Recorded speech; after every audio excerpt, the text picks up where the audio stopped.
Following his unsuccessful attempts to launch an invasion of Britain, from September 1940 Hitler changed tactics and decided to try to bomb Britain into submission. This became known as the Blitz, with the German Luftwaffe targeting major British towns and cities. The aim of the Blitz was to try to break the morale of the British people and force them to surrender.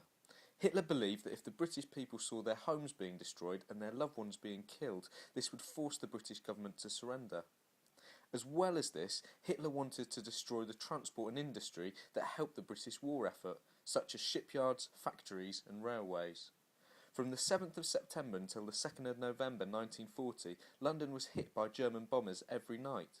The House of Commons building was destroyed, and even Buckingham Palace was damaged in the raids. The royal family survived unscathed, and King George encouraged people as they tried to save Londoners trapped under the rubble. London was not the only city to suffer. The Germans also attacked other cities, including Sunderland, Plymouth, Bristol, Liverpool, Manchester, Birmingham, Southampton, Glasgow, Portsmouth and Cardiff. On the night of the 14th of November 1940, the Luftwaffe launched perhaps its most famous raid on Coventry. More than 500 German planes dropped over 30,000 incendiary bombs over the city, targeting the aircraft factories in the city centre.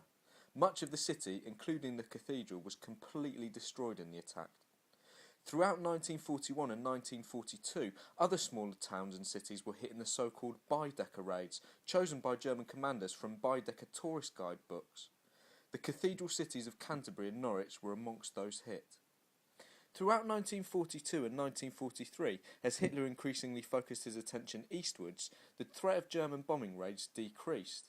However, in 1944 a new threat faced the British people in the form of Hitler's so-called vengeance weapons, the V1 and V2 missiles. These long-range missiles were based in northern France and Holland. They could fall anywhere without warning.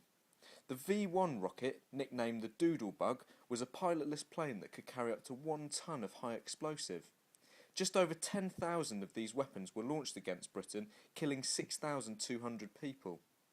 The deadlier V2 rockets were an even more serious threat than the V1 rockets, as they could reach a top speed of over 4,000 kilometres per hour and they could not be stopped or shot down. From September 1944 until March 1945, an average of 5 rockets a day fell on Britain, killing almost 3,000 civilians. The Blitz itself did less damage than many people had expected. It didn't destroy the morale of the population. If anything, it made those affected even more determined to support the war. Additionally, Hitler's attacks did not greatly reduce the production of factories, and damage to transport was quickly repaired. However, the facts remain that over 3 million homes were destroyed and 60,000 civilians were killed by German bombs during the course of the war.